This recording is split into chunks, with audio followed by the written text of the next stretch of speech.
And welcome to KGW News at 5 o'clock. We begin with the election just 1 week away. Nearly 3 million Oregonians are registered to vote. That's the most ever. It's thanks in part to an innovative way the state makes it easy to register. Pat Doris reports.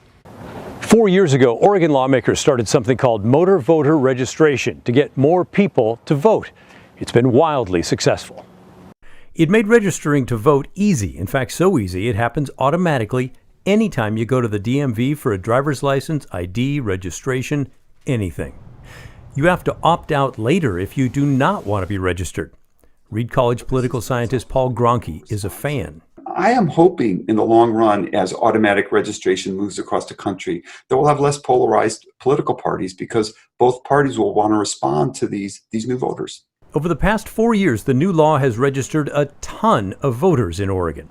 In December of 2015, the month before the law took effect, there were 2.1 million voters in the state. Last month, there were 2.9 million. That's a growth of 755,000 voters.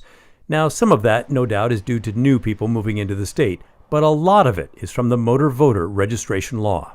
I think anyone who cares about voter access and getting a franchise, more people to vote, would say yes. Oregon's motor voter experiment has been a dramatic success. Len Bergstein is a longtime political strategist and a KGW analyst. When voters are registered at the DMV, they're put into the unaffiliated category, not Democrat, not Republican, not anything else. They can send a card to declare a party, but a lot don't. In December of 2015, there were 527,000 unaffiliated voters in Oregon. Just 4 years later, with motor voter, there are more than 938,000. That's an increase of more than 400,000 voters. It's a voting bloc so big now that people running campaigns are targeting them. Most Oregon operatives are getting very, very comfortable with this system, and they can seek out those low information voters, non-affiliated voters, and either try and get them into a party registration or, in fact, be able to deal with them through more modern technology. He points to the race for the Oregon House in Hood River. It's District 52. Anna Williams is the Democrat incumbent. Jeff Helfrich is the Republican challenger. In the district, there are 16,000 Democrats, 14,000 Republicans, and 16,000 unaffiliated voters. That bloc could easily decide the election. Professor Gronke said that is good for everyone because it increases diversity. Those younger folks, houseless folks, newly enfranchised citizens, Latino immigrants, these folks are now part of our system and they're going to be drawn into our system. And so we're going to have a more responsive and representative system because these diverse voices are being heard by politicians. In Northeast Portland, Pat Doris, KGW News. And today is the last day in Oregon to safely mail your ballot. To be sure it arrives on time. To count, it must be in by 8 p.m. on Tuesday, November 3rd. If you haven't mailed your ballot yet, drop it off at a ballot box. In Washington, ballots only need to be postmarked by Election Day. If you're dropping it off in person, it's also due by 8 p.m. Election Day, which is next Tuesday. Now to the topic of defunding the police. The Portland City Council tomorrow will weigh whether to slash millions of dollars from the Police Bureau's budget again. As part of a fall budget adjustment, City Commissioners Joanne Hardesty and Chloe Eudaly are slated to propose $18 million in cuts. They want the money instead to go toward housing and COVID relief. This debate comes after Council cut $15 million from PPB's budget back in June. In a memo to her fellow commissioners, Hardesty suggested making those cuts by eliminating a list of positions and units within the Bureau, including the Rapid Response Team. That team is a key component in the Bureau's response to ongoing protests. Yesterday, the mayor refused to endorse Hardesty's cuts. We still have a number of questions about virtually all of them in terms of, number one, what would be the impact on public safety if the reduction was taken?